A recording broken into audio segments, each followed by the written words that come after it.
Mubarak of Imam Hassan to all lovers of Ahlul Bayt. The period of the birth of Imam Hassan coincided with the time when Muslims were making preparation for the Battle of Uhud, and in this way, in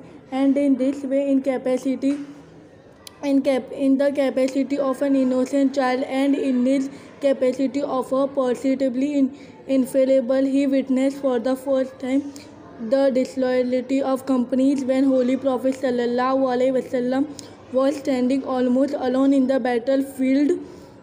and they had abandoned him to the enemies in pursuit of war booty, and the same impression of his life also became the last impression. After the battle of Uhud in 3rd Hijri, Imam Hassan witnessed the battle of Ahzab in 5th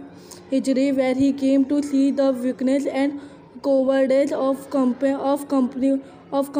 that if the sword of Imam Ali and his lion-like courage had not been there, the life of Holy Prophet ﷺ would have been finished, and complete infidelity would have demanded complete Islam. In 6th Hijri, the Treaty of Hudaybiyah was signed, and during that treaty, he had the chance to see that companies initially agreed for the treaty so that lives are safe, and after that they even began to have doubt about the position of the Prophet or Imam. This was also a tragedy for Imam Hassan which he had to face in his lifetime. Thank you.